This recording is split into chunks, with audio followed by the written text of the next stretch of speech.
छु first time हो कि यस्तो चिज मगाएको मैले त्यो भएर चाहिँ भिडियो बनाएर हाल्नु पर्यो भनेर नि कैची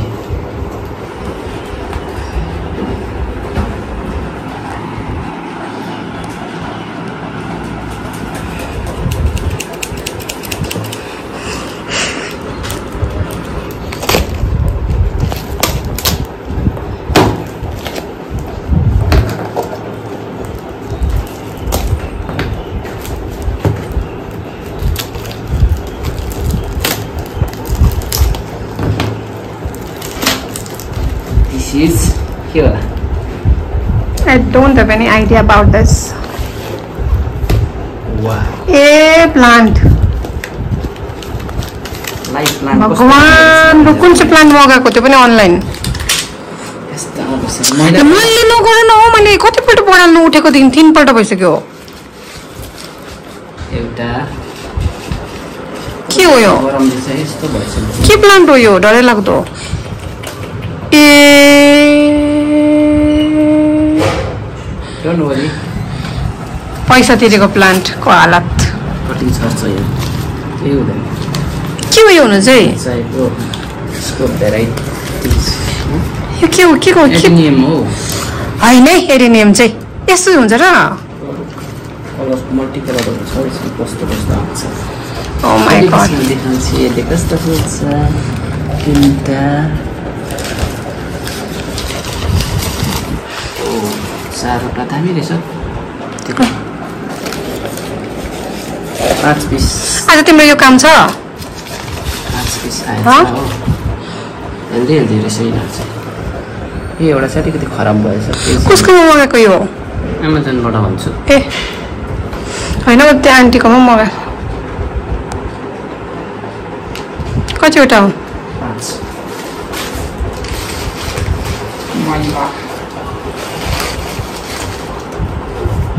त्यो किचनमा अलग्गै बाहिर राखिराख ल अहिले म मिलाएर हाल्छु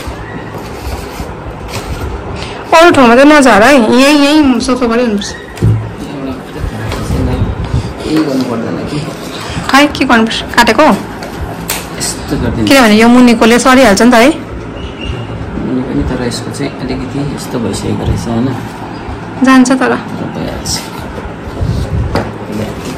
खै देखाउ त अब एक एकवटा अम्बो होइन अन्त हाम्रोमा भएको एडिनियम भन्दा त अर्को अर्कै आएको छ त है ग्रीन पो छ त पेटलवाला हो अच्छा अच्छा कलर चाहिँ कस्तो कलर छ त्यो मल्टी कलर लेखेछ त्यो हाइब्रिड के भनेको जस्तो के खुसी भगवान प्लान्ट मगाएर खुसी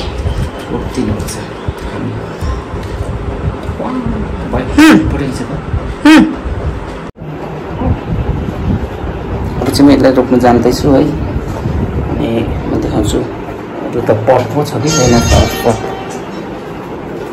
अलिकति यसको कसरी रोप्ने भन्दा चाहिँ नि अब म चाहिँ इजी मेथडले रोप्छु सबै सक्सेस भयो तर यसमा मैले धेरै युट्युबहरूतिर हेरेँ यसको होइन हेर्दाखेरि चाहिँ यसलाई प्रुनिङ गरेर यसको जराहरू सबै प्रुनिङ गरेर 1 महिनासम्म पनि यसलाई हावामा यसरी झुन्डाएर धोएर मजाले फुङ्गिसाइडहरू लाएर चाहिँ झुन्डाएर राख्ने गर्दो रहेछ तकरिबन 10-15 दिनसम्म राखेर अनि पुरा डिहाइड्रेट बनाएर चाहिँ सार्दो रहेछ कतिले चाहिँ तर म चाहिँ 10 मिनट म फुङ्गिसाइडमा भिजाउँछु अनि जो काट्नुपर्ने प्रुनिङ गर्नुपर्नेहरूलाई मैले गर्छु अनि इजी मेथडमा रोप्छु अनि यसको म रिजल्ट पनि फेरि तपाईँहरूसँग सेयर गर्छु आफ्टर 15-20 दिन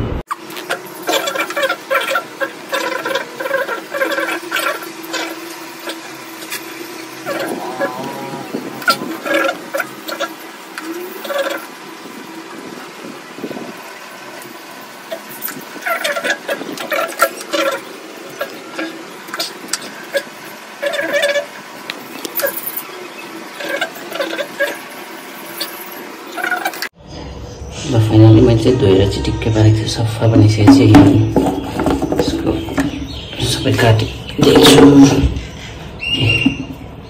अब यसलाई चाहिँ फङ्गिसाइड पानीमा एकछिन भिजाउँछु लाइक 10-15 मिनट अनि म फेरि घाममा सुकाउँछु। अनि फङ्गिसाइड चाहिँ कुन चाहिँ युज गर्छु भन्दाखेरि चाहिँ भिजाउनुको लागि यो साफको फङ्गिसाइड छ, एकदम राम्रो हुन्छ हैन। यो काटेको यसको चोटहरुमा पनि दल्दिएर सुकाउने हल्का। अनि सोइल मिक्सको लागि चाहिँ यो ट्राइकोडर्माको चाहिँ यो फङ्गिसाइड युज गर्छु म है। यो अनलाइनमा आइहाल्छ, मैले मगाएको अनलाइनमा, एकदम राम्रो छ। यसले चाहिँ फङ्गल इन्फेक्सनहरु हुन दिँदैन। सो अब सोइल मिक्स बनाउने हो, तबसम्मलाई चाहिँ ड्राई गरेर राख्छु म। यति कोकोपिट लिन्छु अनि मेरो बासमती के छ सबै सकिसकेछ। फर्टिलाइजरहरू यो चाहिँ निमखली एकदम जरुरी छ एडिलियनको लागि, यति मात्रै बचेको रहेछ, आधालाई पुग्छ। अनि यो चाहिँ रुट हार्मोन कटिङको लागि यो युज गर्छु। यो बोन मिल छ आइडेलाई पुग्छ। अनि यो छ फस्फोरस,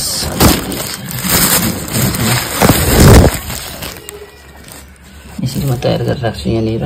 आज घाम पुरा लाग्न थालेछ यता पनि। मेरो प्लान्टहरू चाहिँ यहाँ छ, सर्दैछु कटिङ गरेकोहरू। म चाहिँ हतपतमा सोइल मिक्स बनाउँछु यसको लागि चाहिँ। मेरो सोइल मिक्समा चाहिँ यो पहिलाकै पटको यो माटो थियो, कोकोपिट अनि रेत पनि हालेको छु, जो नदीमा पाउँछ त्यो होला। अनि यो माटो अनि सिधै सिधै देख्दै गरेको चाहिँ फस्फोरस, निमखली हाल्छु म यो। अनि निमखली पुरै हालिदिन्छु, अलिकति रहेछ निमखली, एकदमै राम्रो हुन्छ कि निमखलीहरू चाहिँ एन्टिनियमलाई। अनि बोन मिल पनि यसरी हालेर चाहिँ मिक्स गर्छु। ल पुग्यो थियो यो ट्राइकोडर्माको यो फङ्गिसाइड हो। यसरी हालिदिन्छु माटोमा, बस यति भए हुन्छ। अरू चाहिँ अब म एकैचोटि देखाउँछु है। म चाहिँ यसरी रोपिसकिसकेको छु, अब यति 3टा रोपिसकेको छु। अब यो रोप्नुपर्ने छ हैन। यसरी फङ्गिसाइड यहाँ चाहिँ दल्नुपर्छ है, यो काटेको ठाउँमा चाहिँ जरुरी छ। कोडेक्सको चाहिँ दामी आउँछ पछि। आफ्टर 6 मन्थ जतिमा चाहिँ फेरि एकताल रिपोर्ट गर्नुपर्छ यसलाई। अब डिसेम्बरतिर एकताल फेरि रिपोर्ट गऱ्यो भने चाहिँ यसले अप्रिलमा चाहिँ यसले पक्का फुल दिन्छ।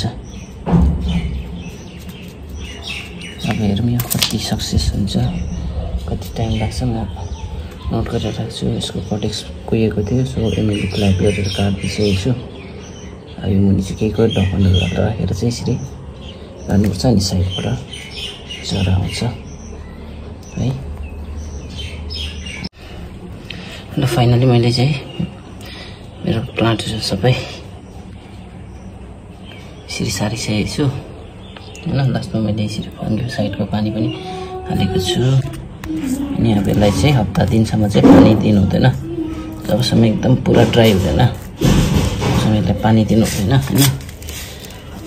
अनि छायामा राख्नुपर्छ यसलाई चाहिँ 1-1.5 महिना कम्ती सनलाइट आउने ठाउँमा।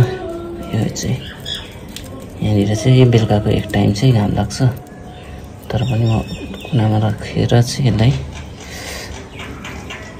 बचाउने कोसिस गर्छु। यसमा हालेको पसिनाले हो।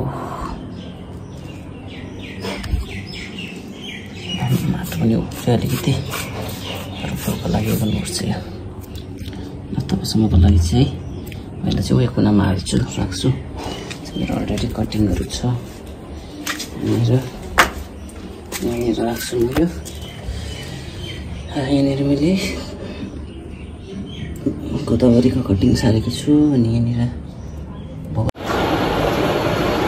ल फुल पनि रोपिसक्यो पसिनाले यस्तो गरम बाहिर मेरो एक दुईवटा छ हेर्दिने फुलिरहेछ अस्तिको देखाउनु गइरहेको छु यहाँनिर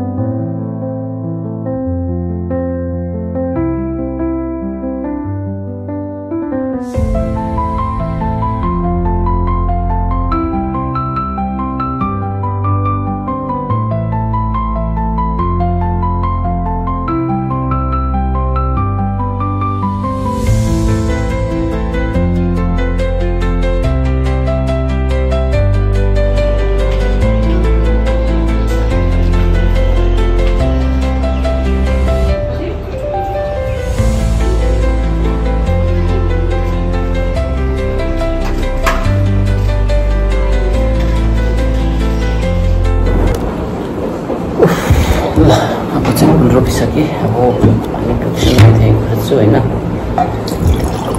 चाहिँ सोच्छु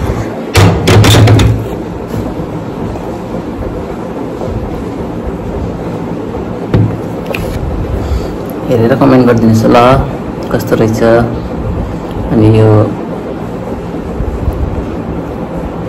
एडेनियम चाहिँ सबभन्दा मेरो फेभरेट प्लान्ट हो नि त प्लान्ट भन्दा पनि फुल